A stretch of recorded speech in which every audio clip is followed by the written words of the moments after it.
Good evening everybody, and welcome to Fylde Council Cabinet meeting. And if I can go to item 1 on the agenda, that is declarations of interest. Any member, any declaration of interest? No. Item 2 is the confirmation of minutes, and that is for 2 sets of minutes. That is the 13th of February and the 25th of February. Are we happy with those? Proposed by Councillor Little, seconded by Councillor Fazackley. All in favour of those? Thank you. Shall duly sign. Thank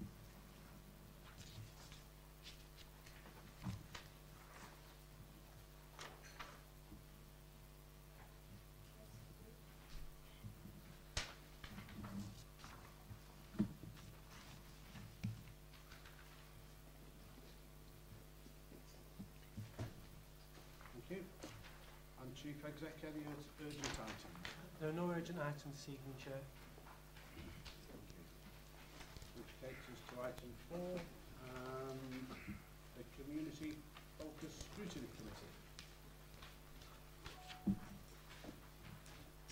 Are you recovering, Councillor? No, I'm going backwards, Councillor. Actually, we decided I now need a new hip, so it wasn't worth doing what we did. So that's life.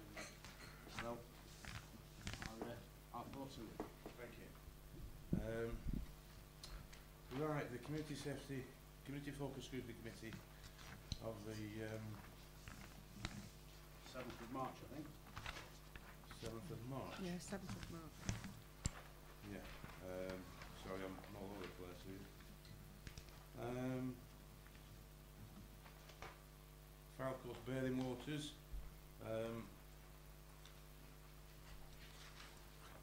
We're struggling a little bit with this because the idea was there was a request for a joint scrutiny review by Blackpool to ourselves. I had a mess and didn't attend the meeting. Got the dates wrong, but I've spoken to them since, and officers have spoken to them since, and it seemed that Blackpool felt their way forward was basically to invite the chairman from Fylde and from Wyre to attend. I personally find that really not terribly acceptable. Christine Ackroyd went on my behalf to the first meeting, and even on the minutes it had the panel, which was the Blackpool members, and then also in attendance Christine and the person from Wyre, as if they were just, you know. So unfortunately it came back to last week's meeting, and I suggested that I discuss with Tracy Morrison some models for proper joint scrutiny and offered Blackpool a chance to do that. So unfortunately it's really gone nowhere. I understand that, and I was somewhat disappointed that it wasn't inclusive of Wyre and Fylde. I mean, we've all got the same problems, and for Blackpool to take that approach, I was somewhat disappointed. But obviously, I agree with your way forward in looking at some form of a joint. Well, I don't want to take up too much of your time, but for example, I'm like you, I think it will stand scrutiny, but I'm reluctant to give the credibility to Blackpool to be able to call it a joint scrutiny when in effect it isn't. For example, one of the 10 magical points for trying to improve our bathing waters, one of them is community sort of involvement in beach cleaning.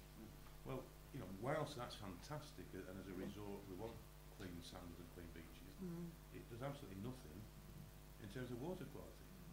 So, you know, I do think there is a very definite job for scrutiny to do there and to comment. I agree with you. So we're hoping to take that forward anyway. Thank you. Blackpool Teaching Hospital NHS Trust. This is a little bit. The recommendation is slightly confusing because there isn't any intention to scrutinise Blackpool NHS Trust. It will be a massive job. The intention, to be clear, the intention is to scrutinise the people responsible for monitoring the performance, and it's obviously as a result of the recent reports that Blackpool's mortality rate is, I think, the worst 10 in the country or something such like. I personally spoken to the lady at Vic who's responsible for publicity, etc. And she told me that they actually employed outside consultants 18 months ago because they recognised these figures, and they employed outside consultants to look. My scrutiny's concern is, did nobody else pick it up? The various monitoring bodies, user groups, Lancashire County scrutiny, Blackpool scrutiny. So that's where we want to look, and again, that's ongoing. Okay. Fire Community Safety Partnership is fairly straightforward, and obviously you've got the recommendation there. And the Community Projects Fund Review is again nothing complex there. Other than we were very sad to see Christine Miller going, and I'm sure everybody would agree she's given us great service over the years. So if any questions? Any questions for Councillor Holland? If I can help you at all with the Blackpool NHS teaching hospital agenda item, please do let me know. Thank you. As the Lancashire Health and Wellbeing. But I hope members are very clear about what I'm saying. Is that we are certainly not looking at the hospital because it will be vast. Yeah. But it does beg the question, doesn't it? Did nobody else? Is anybody else? Did nobody else pick up these figures? Because there are, as I understand it, numerous scrutiny bodies, groups, user groups, all sorts of things, and you would have thought it would have been picked up and it's like deserving it's not. Do the emails I send you, are they helpful? Yes, they are. Thank you. All right. Well, I'll carry on then. Councillor Walker. Just again on that Blackpool Hospital one, do you think scrutiny from our borough has merit on this? Do you think we could achieve anything on this? I'm just mindful in the past we have scrutinised things that aren't, of course, our responsibility. So it's what can we add to that to make it worth its while? Absolutely, but I understand what you're saying, and one of the criteria for scrutiny is that we should be able to make a difference. There's no point looking at something if we can't. I've had an email off Annie today telling me that she's already talked to somebody at Lancashire County, and we would have to notify them, but it would be right to notify them if we do proceed. But yes, simply because even if we only point out that maybe they're not, maybe they need to look at figures. I mean, when we look at things within the council, audit committee or anybody, when we look at things, we ask officers to flag up figures. If something's flagged up as being at a dangerous level, we would want to know why. And that, it would appear, has only happened within the hospital. If it's only happened within the hospital, why hasn't it happened with the people who are responsible for monitoring it? So even if it's only a case of pointing out that failure, I would like to think that it would make a difference. I think we have a responsibility for Fylde residents. Any other questions? So just on the bathing waters, whilst Fylde's bathing waters are passed, and the only ones that have passed, is there a time window on this work with Blackpool? Is there anything we can encourage? Well, there's a time window, and I'm not exactly sure. Mr. Walker, I'm sure, knows. There's a time window on this terrible date when they will be doing tests that will potentially and the result may be signs going up saying bathing is not permitted if these waters aren't safe for the public to bathe in. There is a definite date for that. In terms of scrutiny, as I pointed out before, the issue about the beach cleaning, there are things in the 10 action points from the Fylde, Fylde Peninsula Water Management Group. These are the 10 points that we're all working towards. Well, if even one of those 10, which is beach cleaning, litter picking on the beach, has absolutely nothing to do with clean water, maybe the other 10 could do with looking at, and maybe they should concentrate on 9 or 8 or 7. I mean, obviously United Utilities is Major player. a major feature in this, with the pumping out of, you know, Major. 3 points just from here to Freckleton.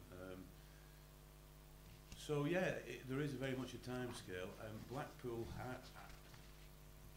I believe their next meeting is November of this panel, and as I read the minutes, there's nothing in it that scrutinised anything. It really is just a case of a meeting in November to catch up on what's been going on.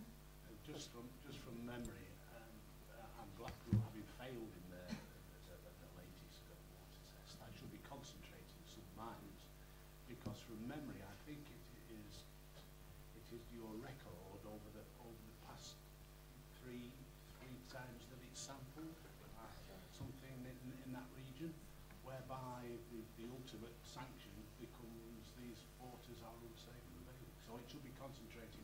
I think the latest test we've passed, but it's been the wettest summer Yes, it has. on record, and I'm only guessing, I'm a lay person, but it could be that the amount of rain has diluted, you know, the outflow.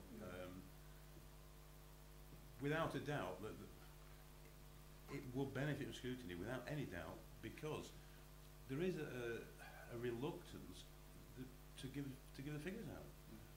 The actual water quality is based on fecal content. Nothing else. It's not based on chip papers or floating beer cans or anything. It's on fecal content. And they're always happy to tell us the figures with regard to donkeys, birds, dogs, you know. To get an actual readout of human is, well, I asked Andrew Dixon if he could get it for me, and he couldn't. So no, they're reluctant to give us those sort of figures. You know, I think the three authorities should get together, and this is only my view, and I can't, you know, I can't second guess what they would come out with, but my personal view is, my gut feeling is that the three authorities would do well to get together and to start putting pressure on, you know, environmental agency, utilities, to possibly take things a little bit quicker, maybe do things a little bit more.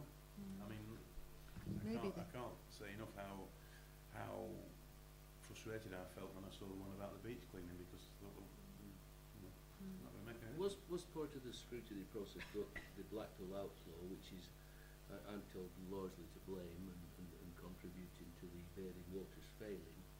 Did we scrutinise in which way this is, any remedial work is being done on this outflow? Well, I'm not sure what work's been done on that particular outfall, but we're told there are works, I think, at Lytham, Paul, Chairman, there are a number of outfalls which are believed to be from here, and there's obviously works at Preston at the moment. You'll all see the huge works at Preston which are aimed at improving beach quality, bringing water quality, and it's a series of outfalls that are discharged into the sea that contribute to this. Some of these are obviously outflows up the river, you know, that from Bath and Darwin, down Douglas at Wigan. It stretches right back. It's not just things happening on the coast. Okay. We wish you well with your endeavours. thank you very much. Which hospital are you operation in? Pardon? We're going to give you ears, well. Yeah, I'd, Thanks, Kieran. I'll stay, propose. Councillors, I'll stay for the planning issue, because we dealt with that at our committee last Thursday. All the minutes on acceptable. By all means, and thank you for that report. I'm happy to say that. Proposed by Councillor Trowfall and seconded by Councillor Little. Are we all in favour? Thank you. That takes us to item 5, and policy development scrutiny.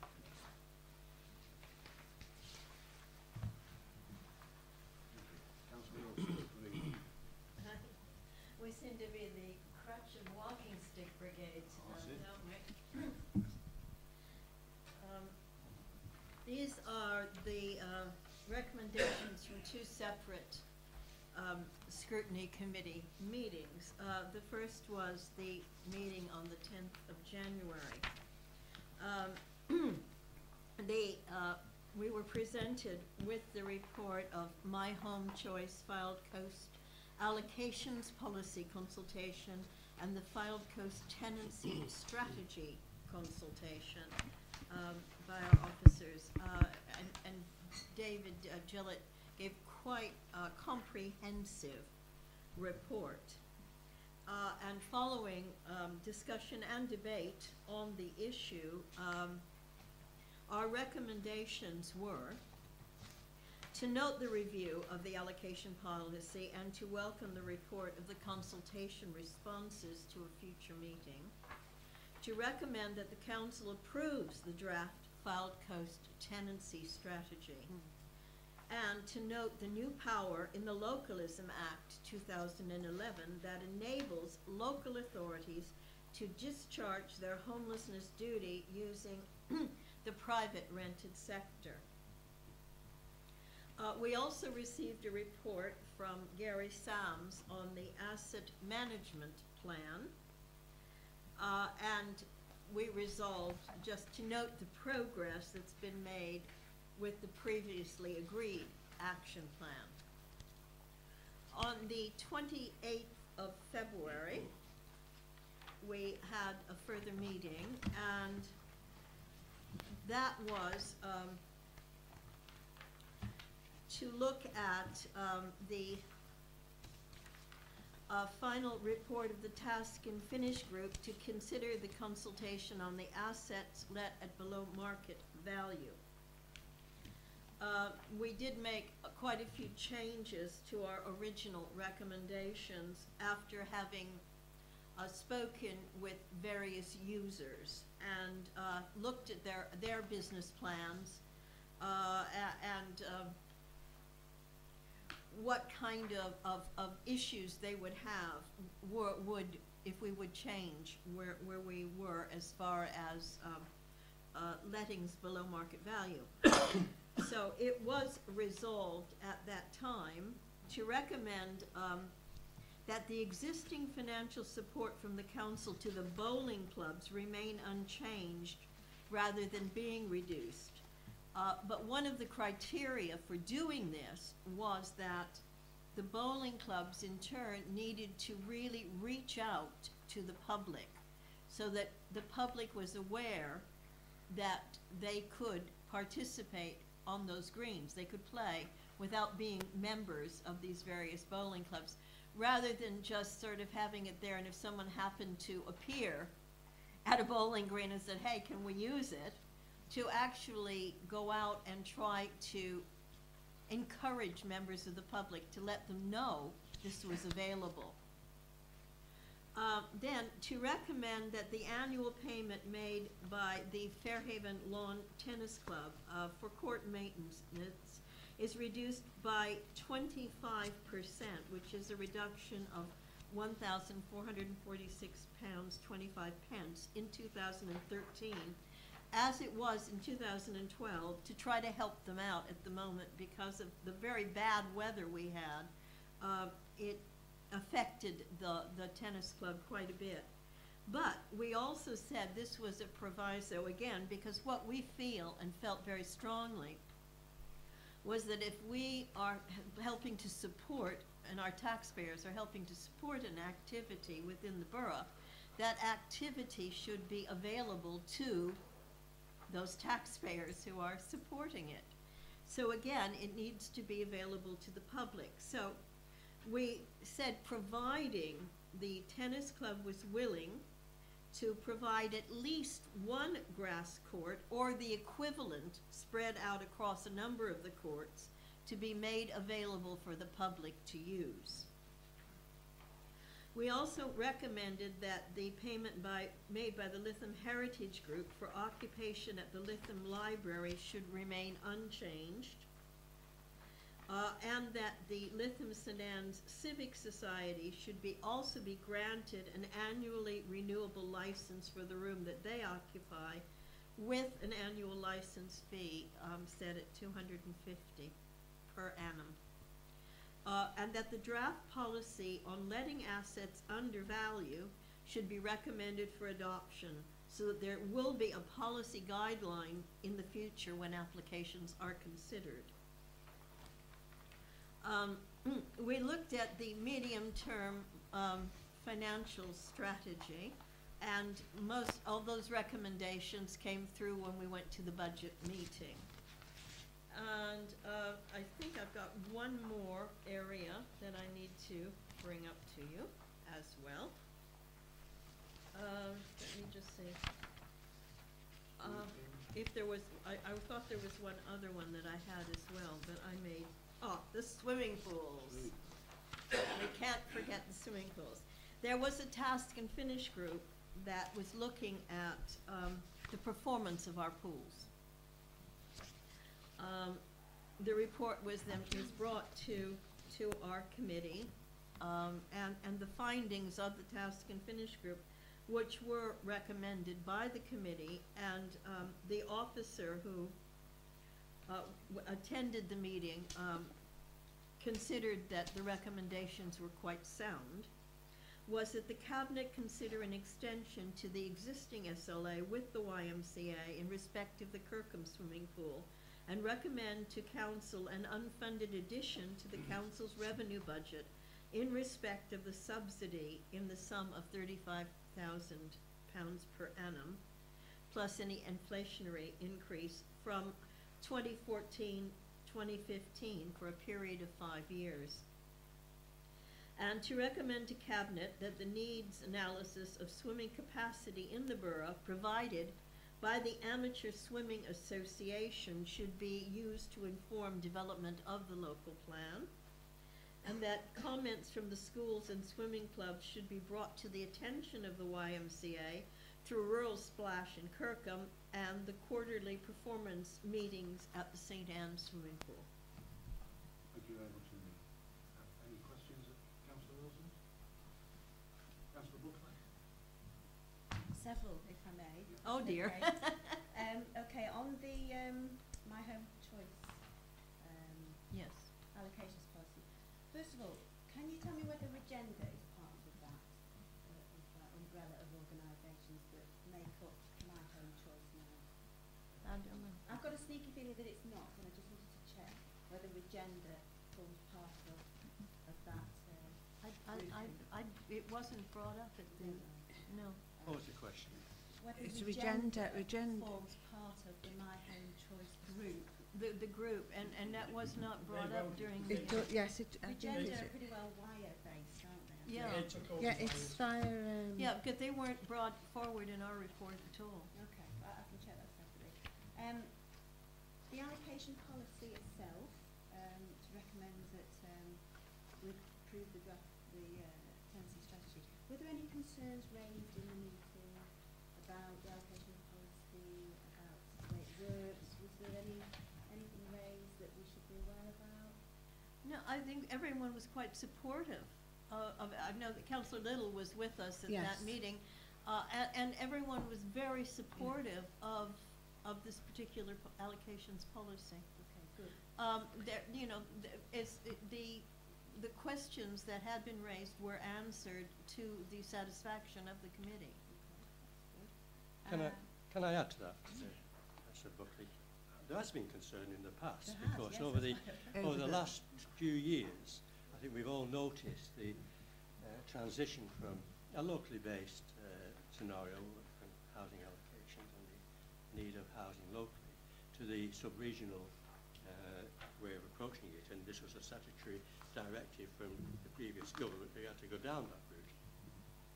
And I think I want to point out that the allocations policy remains a very strict borough-wide policy. It is our policy.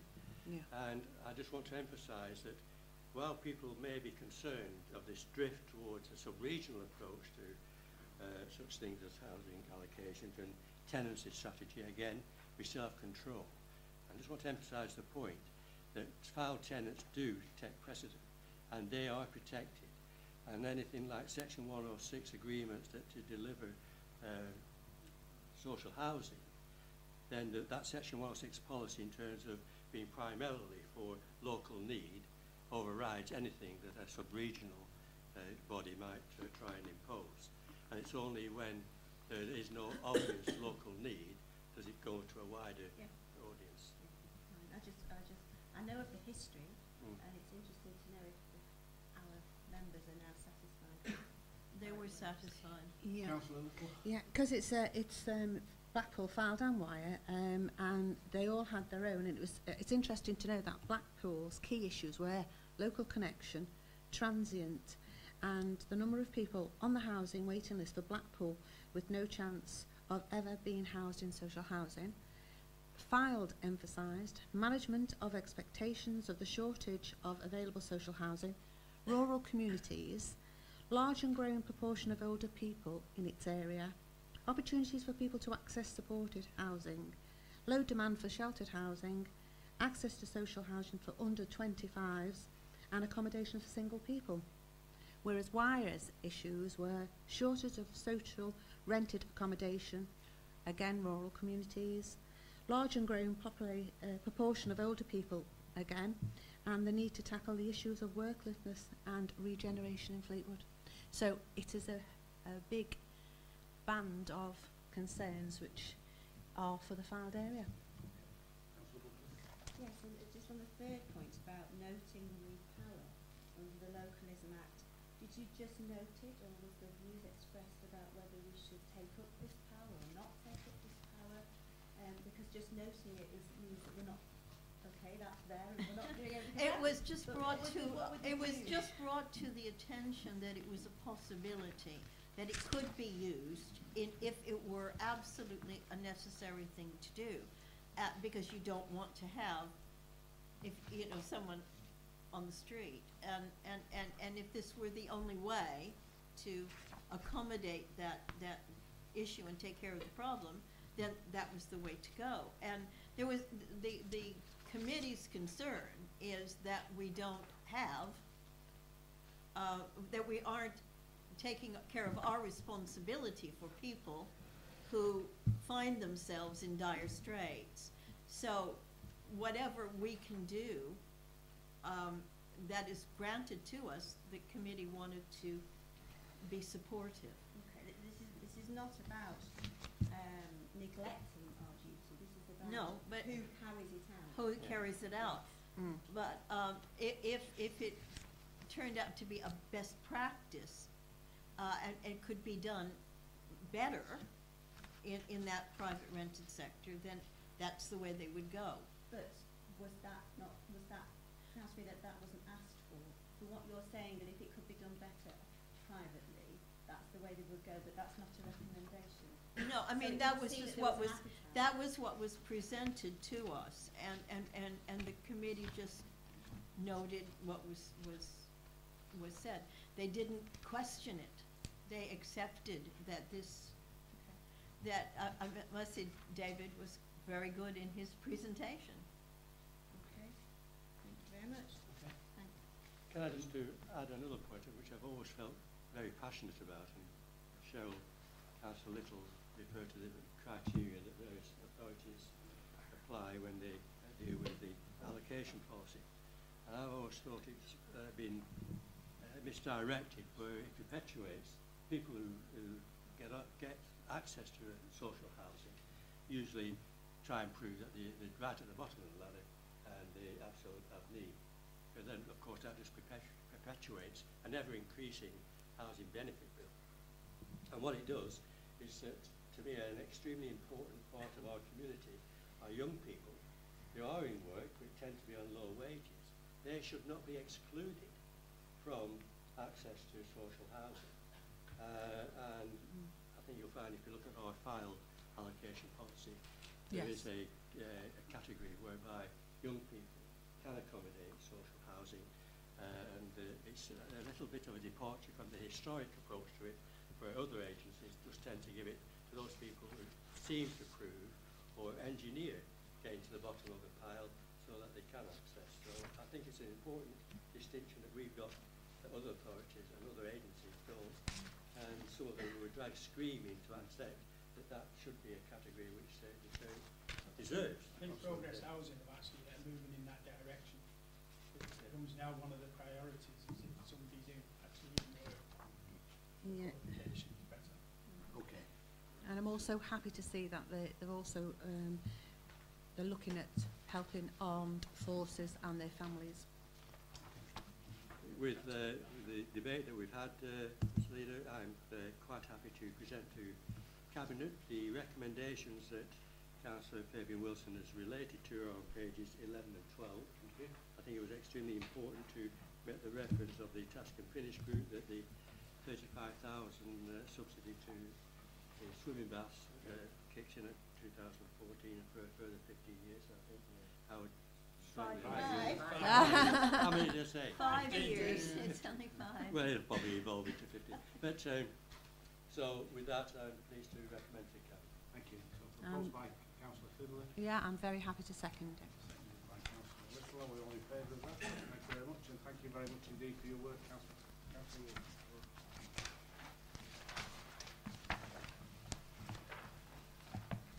Takes us to item 6 and the replacement of rapid development CCTV cameras. It's rapid deployment. Deployment. Yeah. Thank you, Leader. If I could begin by giving you some background and information. Rapid deployment cameras can be mounted on poles at 30 locations across Fylde to deter and identify troublemakers at crime hotspots.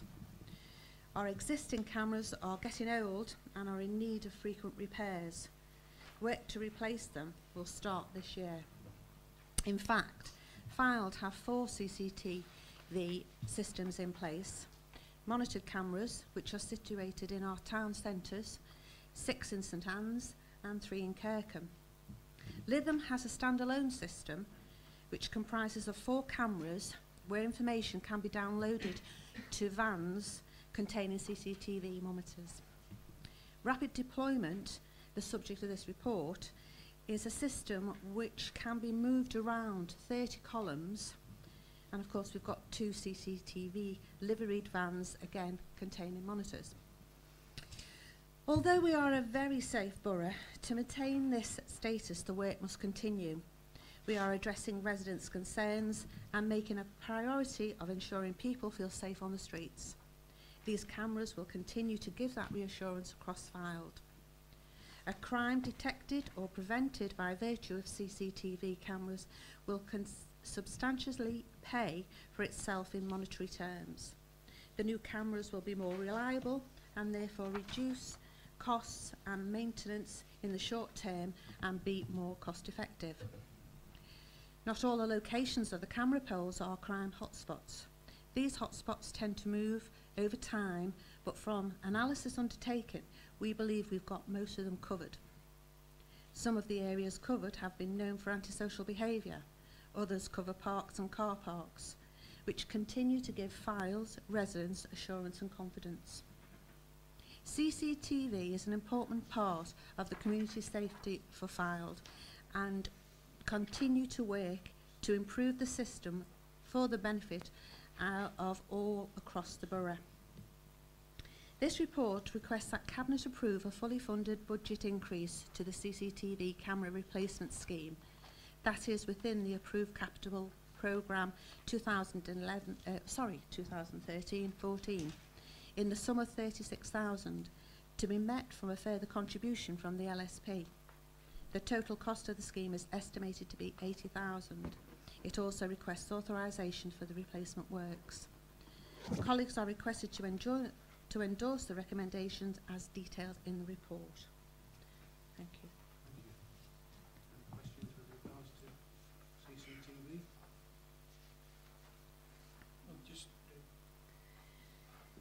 number 13 in the report about the monitoring. Are we any further on with knowing what Blackpool are going to do? Right. As you know, that Blackpool are no longer monitoring the fixed cameras, but the existing cameras are still recording 24/7, and there should be a requirement to have them monitored, and the capability will still exist. It is now with our legal department, with the contract we have till 2040. I'm aware we've got a contract with Blackpool until 2040, and their responsibility to monitor Blackpool have had some budget cuts with regards to monitoring their units and have come back somewhat, even though they do record 24 hours a day. But as I say, the contract that we have with them is until 2014, and it is with our legal people at the moment to actually assess It where says it's going here to go in that the future. it says here there is sufficient revenue to cover these costs. Yes, but that, like I said, Whether there was enough in there for us to pay for somebody to watch, you know, Yeah. rather than. No, I They're think legally that obliged. Oh, no, they're, yes, they're until, legally obliged. like I say, it's all going to be looked at with the legal department, but we're talking at the moment about the rapid deployment CCTV cameras, which are the puddles, not the, not the ones that are in Blackpool. Just to clarify that then, that this replacement scheme is It's for- not to replace those cameras that No, are it's- monitored cameras. It's the These are- rapid, these are rapid deployment. the rapid So we are deployment. talking about two different You're, things. Yeah. you're not comparing apples No. and apples. No, and that's why I was saying in my report it was there's 4 systems in Fylde. No questions? That's fine. Good work. And I presume you're going to recommend that to... I am, yes, very much so. I am going to second it, Leader. All in favour? Physically. Thank you. And item 7, allocation of residual funding for the Fylde Local Strategy Partnership. And good evening, Tracy. Good evening. This report deals with, as you say, the residual funding that's left within the local strategic partnership. Councillor Holland touched upon the fact that there was a report that was made to the Community Local Scrutiny Committee on the 31st of March. And this in part dealt with some of the residual funding issues.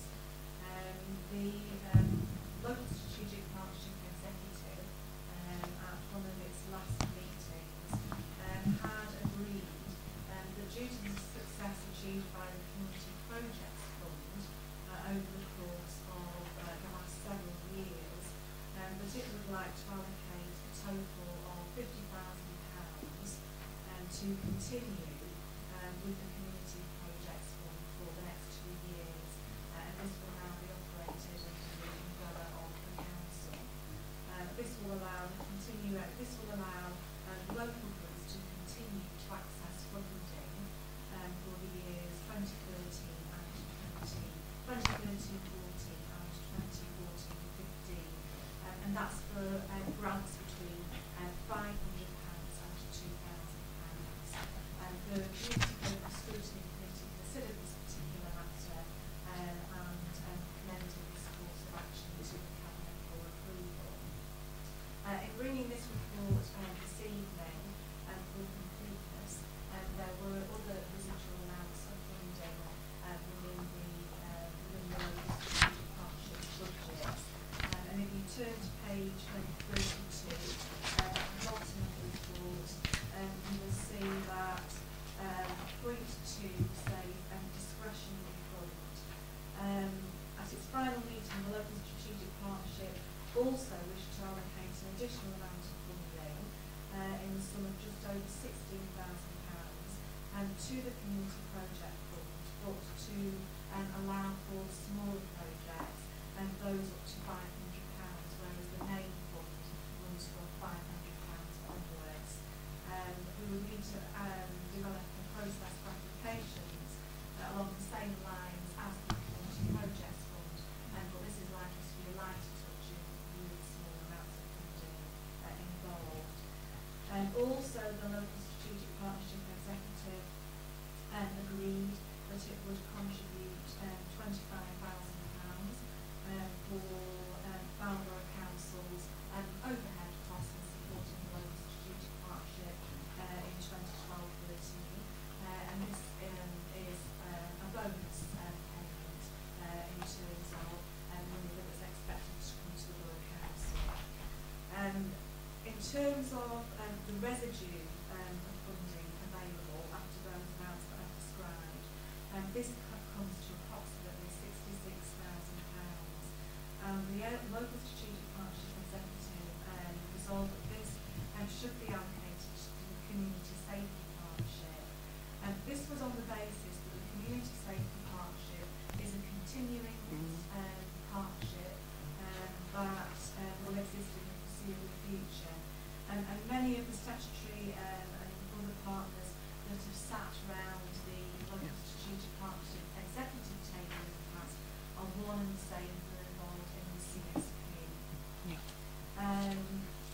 That figure of 66,000, I do have to say, is a best estimate of the funding that we anticipate. It is recommended that the Cabinet endorses the wishes of the LSP executive in allocating these residual amounts of funding. This had the agreement of a number of partners with whom the council works with on a regular basis, and in particular those partners that were involved through the Community Safety Partnership. And it's perhaps worth mentioning that these partners very kindly allocated a number of other amounts that were available in terms of LSP funding to a number of council projects, and these are shown on page 33. And there's 5 projects there in which funding was allocated, and Councillor Little has just outlined one of those projects that's benefited from this funding. So the recommendations if we turn to those are to provide me with delegated authority for continuing with the Community Projects Fund and for dealing with those residual amounts that I've explained, and to agree an extra allocation of the residual funding from the LSP by way of a budget increase in the sum of £16,000 to agree to the awarding of smaller amounts of funding under the guise of the Community Projects Fund, to agree that the remainder of the unallocated funding and the region of £66,000 is passed to the Community Safety Partnership, and to agree a fully funded revenue budget increase from the LSP of £25,000 to support our on-costs in the year 12-13, which will be accounted for in additional budget going forward. Thank you. Were any questions? Could I just, Leader, could I just ask the Director about this £25,000 for the administration of the fund for 1 year only? That seems a tremendous amount of money. Sorry, I'll just clarify. I might add to that, Tracy, that I'm particularly pleased with regards to that £25,000 because it was only the year before, I think, 11-12, that I was able to achieve the payment to Fylde Council. Previously, Fylde Council didn't get anything, and I was particularly pleased to be able to achieve it in 11-12, and I'm even more pleased to see it in the residue coming to Fylde Council. So The Leader doesn't like that question, obviously. But I would like to ask, and my remark remains, but I'm also interested to know how much we got from the LSP for the administration of the Community Projects Fund last year. I'll just clarify that the funding, the £25,000 is a contribution to the Borough Council's overhead in supporting the local strategic partnership in its totality. So without this magic that is around the administration of the Community Projects Fund, apologies for that. So it was to cover our own costs in terms of the cost that we incur in terms of our accountants. Oh, that's quite. I'm perfectly happy if it's for the whole shebang. I thought it was just for the Community Projects Fund. Councillor Buckley. Yes, it's regarding recommendation 3 about the unallocated funding, which is set to go to the Community Safety Partnership as an ongoing partnership involving this council. Another ongoing partnership involving this council, I think, is the Children's Trust, with which I've had very close connections in the past. Was it discussed whether any of this should be allocated to them? Was there a need that any of this money should be allocated to that partnership? From recollection, the discussions were that the Children's Trust has its own discrete amount of funding that is allocated to it, whereas the Community Safety Partnership, although that would be true to say that that has been the case of the past, the Community Safety Partnership's ability to attract external or other funding is becoming more and more constrained.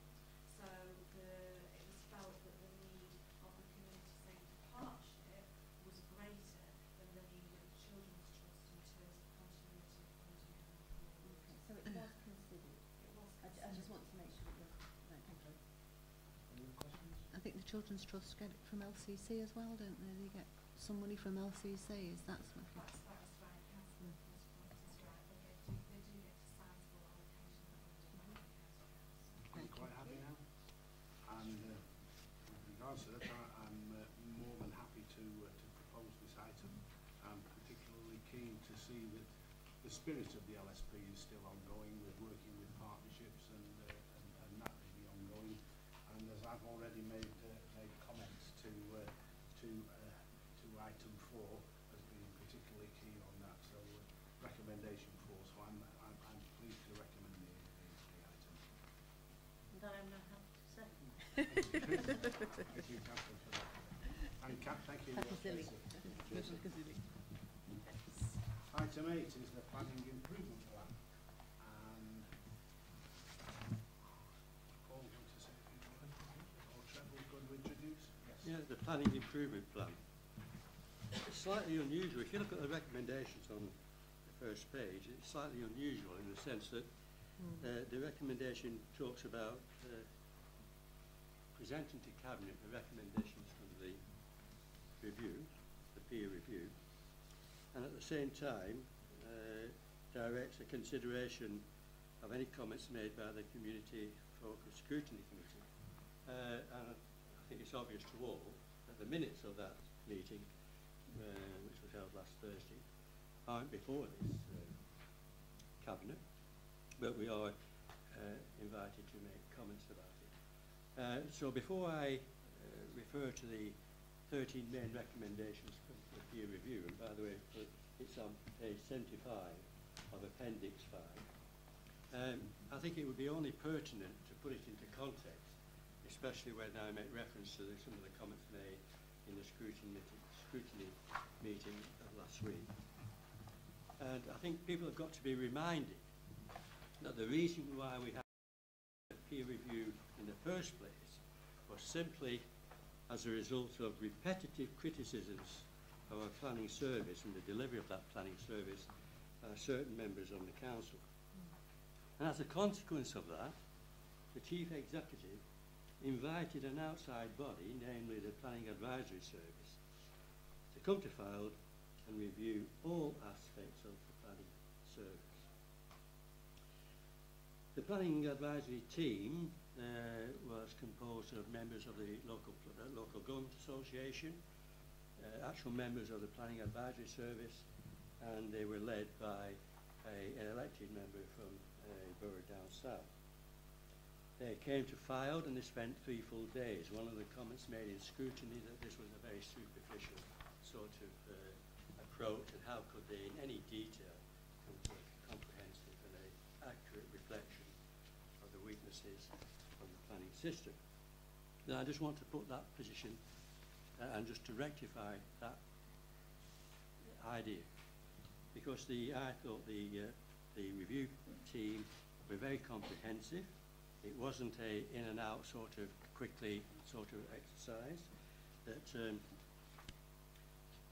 just to give an example, all the management team were interviewed, the senior planning and DM officers were interviewed, cabinet members and leaders, the planning portfolio, chair and vice of DM. There was an open forum for all DM members. There was an open forum for all members who are not on the Development Management Committee. There was an open forum for those parish and town councillors who wished to participate.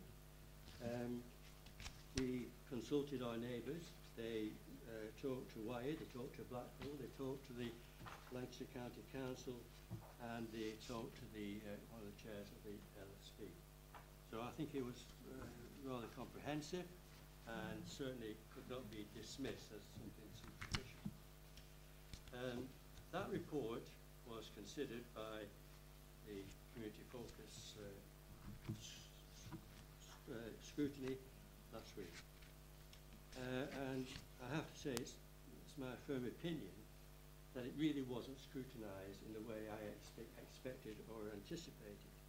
For at the very beginning of the meeting, it was described, I want to remember, as being a totally rubbish report, that it was a report written by officers for officers. And having read the actual body of the peer review report itself, I was very surprised at that comment. Because the common thread that runs throughout the entire report is criticisms of the DM committee itself, and a serious criticism that the committee often is parochial and shows a reluctance to take on a more strategic, borough-wide responsibility. And it goes on to say that the dangers of taking this parochial view can obviously causes aggravation in terms of appeal scenarios, and makes a very pointed reference to the fact that it can have an adverse impact on the evolving local plan. Obviously the local plan has to be a borough-wide local plan. So I can only conclude, and my own sort of naive conclusion following that type of introduction to the report, was that it was a means of deflecting criticism of the parochial views expressed in the peer review, and was described in the way that that particular councillor described it. Effectively, what that did was put a lid on debate. I think there was only one member of that scrutiny committee that actually tried to encourage a debate of the main points within the report, but that didn't succeed. So that is the background. There's little point in going any further because we don't have the minutes before us. I'm sure we will get an opportunity to return to those minutes. So can I, as directed by the recommendations on page 35, refer to the recommendations? And these recommendations, and I'm at a loss really, having described the report as a rubbish report, the committee go on to endorse all the recommendations, which seem to be a little strange, but there we are. And as I just pointed out earlier, there are 13 recommendations which resulted from the planning peer review. And I ask Cabinet to endorse and accept those recommendations, as well to support the 4 recommendations. So you've got 13 recommendations, and I said they're listed on page, whatever I said, page 75. Of those 13 recommendations, 4 have already have been planned. One of them, the first one, recommendation 1, is obviously the delivery of the local plan has to be as soon as possible and remains the priority of the planning service. Recommendation 4 refers to the conduct of the DM committee and talks in terms of the need to streamline debate. And that's the only reference made in the recommendations to the DM committee, even though there are several instances within the body of the report that is extremely critical in the terms of them being parochial. Recommendation 7 is to address the lack of connect between the planning service and the rest of the council as a corporate body. This has often been and as a common criticism of Fylde for many, many years, not just simply this peer review, but previous peer reviews, where the planning service tends to be isolated from the body council. And the recommendation 13, the necessity to promote the SIL framework, which is a community infrastructure levy, and this has to be promoted in parallel to the evolving local plan. It's hand in glove. So So those are some of the recommendations. It goes on to say, number 4, to request the key stages of progression be reported to future meetings of the Community Focus Scrutiny Committee. So, having accepted the 13 recommendations, I'm flagging up the fact that the key stages of progression have to report back to scrutiny for further comment from that body. The additional point recommendation is to support the portfolio in seeking to discourage Repetitism. Say it for me again. Repetitism. I'm not going to try for a third time. At meetings of the Development Management Committee, I've touched on that in item 4. And the final recommendation, which came from last Thursday's meeting, is something I really want to put to bed, because there's been debate around the concept of possibly improving the conduct of the Planning Committee by reducing its numbers. I think presently there are 16. And it's my extreme strong view that the ails of the Development Management Committee is not due to excessive numbers, and I strongly recommend to Cabinet for the status quo and for the numbers of 16 to remain. Thank you. I'm aware that we haven't got the actual minutes of Councillor Mulholland's meeting last week, and we will obviously have those for the May Cabinet. But Councillor Mulholland indicated he wished to just have a word, and by all means, please do so. If I could, Chairman, just really to say that I don't want to get into a one-to-one argument about this, but Debate is the word. well, it would be nice, wouldn't it? The first speaker who used the word trash to it at the later stage of the meeting, when Joe was speaking, asked Joe, are you disagreeing with me or disagreeing with me? And none of us could work out which it was and what he was saying. And he said, no, I agree with your comments. Now, whatever those comments were, an individual member who was substituting on that, can I just say that Trevor just painted a picture of the committee trashed the report, but then recommended, went ahead with all recommendations. The committee, individual members, expressed their own opinions. The committee obviously recognised there was some worth in some of the comments because they did one of the recommendations. But they were very cautious, which is why they wanted things to come at key stages. Because there are things there that were so widely strategic. How do you know if you're going to support them until they come back with some flesh on the bone? So I'm sorry, but I think Council Bill is putting a little bit of a negative slant on it in terms of the scrutiny. Obviously, we can discuss it. I have to do this. We can discuss it more fully at the next Cabinet if you so wish with you. Yes, I would appreciate that, Councillor Mulholland, but I am particularly pleased that the Scrutiny Committee accepted the 13 recommendations and put that to Cabinet. And I'm very pleased also that within those 13 recommendations there are important key stages whereby your committee, I am certain, will play a very vital role in seeing this matter through. And you will have, I think, numerous occasions whereby this report will come back to your committee to scrutinise those fundamental parts and bring those matters back to Cabinet.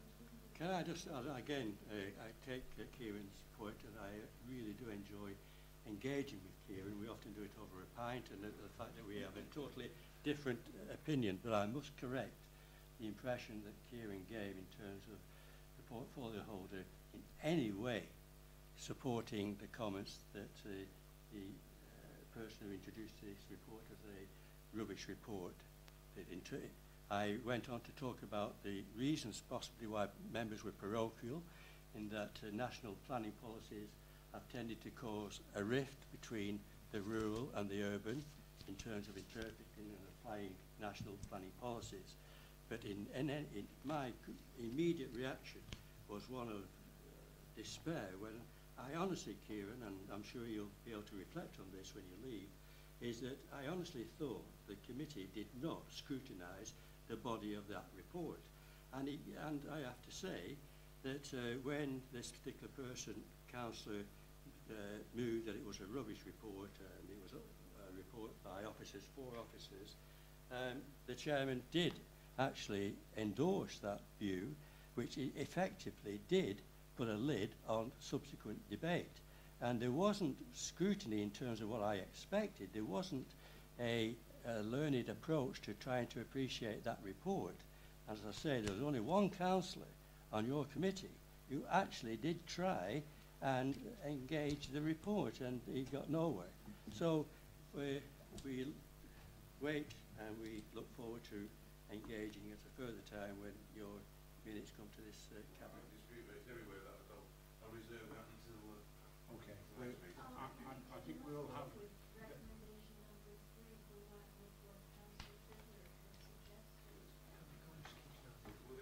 Yeah. Can we just have one speaker at a time, please, Councillor Wills? But we look forward to those minutes, Councillor Mulholland, and I thank you for the work of your committee. I'm particularly pleased, as I said, that the committee accepted the 13 recommendations and also my comments with regards to further scrutiny. So I look forward to seeing the minutes in due course. Thank you. And with that, Councillor Fylde, we need a proposer and a seconder. Sorry, Councillor Buckley. I'd just like to clarify, because whereas we don't have the minutes, we do have some recommendations, and I'd like to clarify whether we're dealing with those recommendations now or at another cabinet meeting in the future, because it seems as if we're going to have a further debate at the next cabinet meeting, whereas we do have some recommendations that we ought to deal with now, one of which we've just heard is to support the 13 recommendations in the report. So I'd just like some clarity about can we take those and deal with them? I did, and I apologise. I did put the two lots of recommendations together. And I think my remit this evening to move to committee, to cabinet, is the 13 recommendations from the peer review report. And the additional recommendations that I referred to was an extract from the minutes of that scrutiny committee. Not being before us, it would be wrong to include them with that recommendation, and I think they should be brought up at when the actual minutes are before this cabinet. I'm looking for the confirmation of the recommendation of the 13 recommendations that appear on page 40 and 41 of your papers this evening. Can I just ask you, I mean, I'm glad to see recommendation 4, but I just how it's going to work, because I mean, I've sort of debated with Trevor regularly about the development management committee decisions and how it's brought about, and you know, I'd like to see some improvement. This recommendation, I'm glad to see it on, but how is it going to work with the vice chair and chair, or you know, is the development management committee also going to be involved with, you know, the education as to making these decisions more streamlined? I think it's, you know, it is a very leader. It is a very difficult area, because I think anyone who witnesses the DM committee now and previously, you can appreciate there's a culture that develops, and that culture tends to be where members become more and more relaxed, and the discipline within that committee is such that members often speak 4, 5, 6, and on one occasion one particular member spoke 7 times. I think there is a need to streamline. Obviously, it moves towards the skills of the chairman and the vice chairman, but equally it also makes a reference to the way that the members of that committee conduct themselves. At one time, and I think Kieran is familiar with planning from years ago, with strong chairman used to be strong chairman and would direct the committee. If you're trying to take that approach in this modern world we seem to be living in, then you immediately accuse of bullying and restricting freedom of involvement and so on. But I do feel it's a difficult area where the interaction between the chairman and his members of his committee, but we've got to make some effort to make it look more professional and streamlined. Okay. Any other questions? And we have Councillor Fylde proposing this item. councillors, yes.